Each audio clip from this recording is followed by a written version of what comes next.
Assalamualaikum warahmatullahi wabarakatuh dan hai semua. Terima kasih kerana anda sudi singgah ke channel saya. Okey. Untuk arahan yang keenam dalam kategori 3D editing, 3D basic editing, iaitu press pull. Press pull ni sangat menarik untuk diguna pakai. Dia kalau dalam ringkasan ataupun penerangan je, kita nak presskan objek 3D objek itu untuk dipress ataupun dipullkan objek itu untuk dibuat bentuk ataupun part tu dijadikan sebagai lubang, slot, ataupun kita nak bangunkan dia. Dia sama macam shape dia ataupun penggunaan dia tu, dia macam seakan-akan nak ke subtract, dia juga seakan-akan nak ke extrude. Macam mana, apa yang saya katakan seakan-akan tu, anda boleh lihat penerangan saya di AutoCAD. Jom.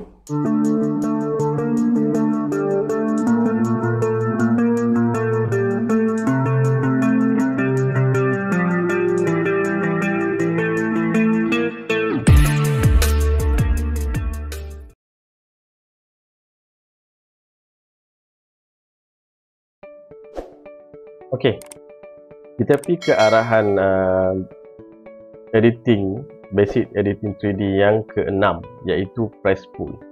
Okey, untuk ribbon ni anda boleh ambil dekat sini, press pull yang atas ni. Untuk short command dia tak ada, dia tak ada short command, dia cuma ada long command. Anda kena type full name dia, nama penuh dia dah, tak boleh dia, sebab dia tak ada short command. So dekat sini anda boleh type full name ni ataupun anda menggunakan ribbon lah. Okey. Fungsi press pull ni? Press pull ni kita boleh buat slot lubang macam ni, lubang, ataupun kita nak bangunkan objek tu. Itu nama dia press pull. Kita nak press ke kita pun nak pull. Pulang mana anda punya shape yang anda nak buat. Tapi press pull ni dia ada syarat-syarat dia lah untuk kegunaan dia. Apa syarat dia saya masih terangkan.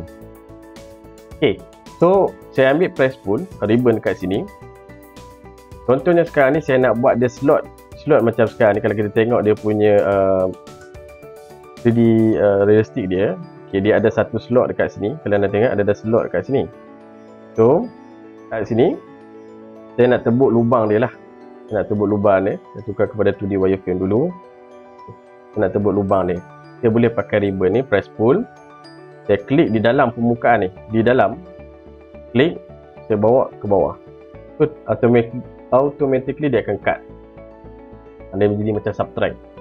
Tapi sebelum anda nak buat macam tu, anda kena tahu dulu anda nak extrude ke ataupun anda nak cut. Sebab apa? Kalau anda select di atas line, contohnya saya select di atas line ni, saya klik line ni, saya bawa ke bawah, dia akan jadi extrude. Dia tak akan jadi cut. Dia tak akan jadi cut. Jadi anda kena tahu dulu objek tu nak di extrude ke ataupun nak di cut. Contoh sekarang ni, kalau kata saya nak cut akan saya punya objek ataupun nak subtractkan dia, saya nak cut dia, saya kena select di dalam permukaan 2D profile ni. Nampak dia highlight tu, anda klik je. So bawa je semaksimum ataupun sepanjang-panjang alam, klik je. So dia akan jadi dia cut. Sama juga macam ni. Okey. Tadi saya kata kalau kata saya select di dalam, dia akan jadi cut. Tapi bila saya select di dalam tu, kenapa dia akan jadi extrude? Okey, dekat sini dia ada persoalan. Persoalan dia, kalau kata, contohnya sekarang ni, saya ambil press pull. Tadi saya kata select di dalam, dia akan jadi cut. Okey, betul? Okey, tapi sebab apa saya select di dalam ni, bila saya bangunkan, dia akan jadi extrude. Okey, sebabnya, bila kita select di dalam, contoh saya ambil yang press pull ni, saya select di dalam, dia tak ada, bila saya bawa naik atas, dia tak ada objek yang bertindih ataupun dia tak ada objek yang nak ditebukkan. Sebab apa? Bila naik atas, dia tak ada objek yang bertindih. Bila naik bertindih, secara automatically dia akan jadi extrude. Jadi untuk case ni, untuk case macam ni, kalau kata anda nak tebuk, anda kena extrude dalam. Tapi kalau anda nak extrudekan dia, kalau anda nak tebuk, anda kena klik di dalam permukaan 2D ni. Tapi kalau kata anda nak extrudekan dia, tak mau cut, anda kena select di atas line profile tu. klik di atas line profile tu, bawa. Baru dia akan jadi extrude. Tapi sekiranya anda klik di dalam, bawa ke bawah, dia akan jadi cut. Sebab dia ada bersilang dengan objek.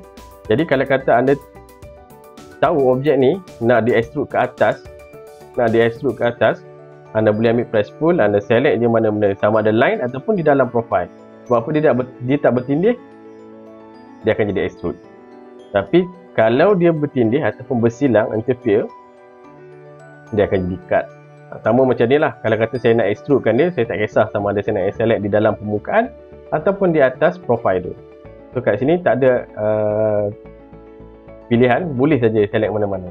Contoh saya dah tahu saya nak extrude, saya klik dalam permukaan, saya klik OK.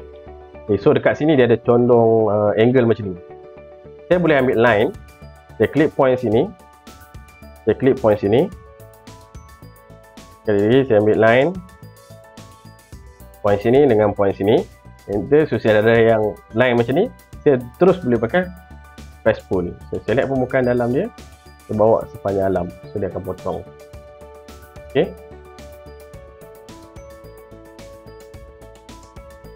kita tengok yang ni pula. So yang ni saya pusingkan dia sedikit. Ok, yang ni saya ambil L for line, saya klik point sini, saya bawa je lebih.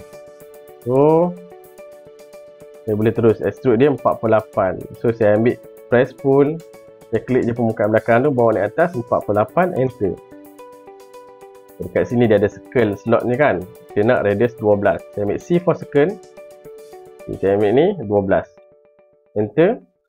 Saya ambil press pull, klik dia dalam sini, klik, saya nak tarik cut, saya ambil di dalam permukaan dia, saya bawa di belakang, so dekat. Jadi press pull ni dia masih lagi akan kekalkan kita punya 2D profile tu. Nampak warna biru ni masih ada, kita boleh kita boleh select lah dan delete macam biasa. Ok, so ini function press pull. Ok, kita tengok sini pula. So dekat sini kalau kita saya tukar kepada realistic, so kita tengok dia ada condong macam ni. Dia ada condong, kita punya part tu dia ada condong. Ni mungkin anda menggunakan teknik loft lah, saya terangkan pada video yang sebelum ni. Kita nak pullkan permukaan ni naik ke atas sedikit. Mungkin anda nak kurang ke ataupun nak lebihkan dia. Jadi saya boleh menggunakan press pull, anda boleh menggunakan press pull untuk lebihkan dia. Tapi masalah je, press pull ni dia akan naik parallel ataupun naik straight. Dia akan naik straight je. Macam mana kita nak extrude kan ataupun kita nak pullkan part ni condong sama dia, kita nak continuekan dia punya condong tu, kita nak panjangkan dia. Sebab yang ni dia naik straight, saya nak continue dia punya condong tu terus panjang ke atas ataupun nak kurangkan dia. Sebab kalau saya kurangkan yang ni, dia akan potong macam tu. Kalau kata saya nak contoh saya nak lebihkan sedikit, tinggikan dia, saya klik yang ni, dia akan straight macam tu. Dia tak ikut kecondongan yang kita nak tu. Kita nak panjangkan part ni, nak mengikut kecondongan yang kita buat tadi. Tapi bila kita menggunakan arahan press pull, dia akan naik straight. So dekat sini, untuk case ni anda boleh menggunakan press pull, tapi sebelum anda select tu, anda kena tekan control, jangan lepas. Select control tu, nampak? Okay, bila dah select tu, anda boleh lepaskan lah. So dia akan ikut kecenderungan objek anda tu. Cari ayat-ayat skema tu sikit. Kecondongan. Payah no nak cari ayat dia. Kecondongan dia tu. Dia akan continuekan kecondongan kecondongan objek anda. So macam mana kita nak buat? Macam saya cakap sekali lagi, kalau anda nak sambungkan ataupun nak extrude kecondongan objek tu untuk dipanjangkan ataupun nak kurangkan, anda kena tekan sebelum anda select surface tu, anda tekan control, jangan lepas, barulah select surface tu. Okay. So dia akan dapat kecondongan dia tu. Okay. So kalau anda nak kurangkan, tekan control, tekan surface, lepas tu anda boleh lepas lah. Dia bawa kurangkan dia sikit. Okay. Jadi itulah kegunaan press pull. Anda boleh press ataupun anda boleh pull. Okay, itu saja fungsi press and pull. Anda boleh guna press pull untuk press ke ataupun untuk pull ke, anda boleh menggunakan press pull ni. Saya sangat suka dengan arahan ni. sangat suka dan sangat berguna lah. Dia simple dan senang jimat masa. Jadi saya harap adalah sedikit manfaat ilmu untuk anda yang menonton. Sekiranya anda suka dengan video ini, jangan lupa like, komen dan share. Dan sekiranya anda ada sebarang komentar, kritikan dan pertanyaan, anda boleh saja ajukan perkara tersebut di ruang komen. Jadi sekiranya ada pertanyaan, insyaAllah saya akan cuba jawab sekadar kemampuan dan kefahaman saya. Jadi kita jumpa lagi pada video-video saya tutorial yang lain. Saya akhiri video ini dengan Assalamualaikum. Bye bye.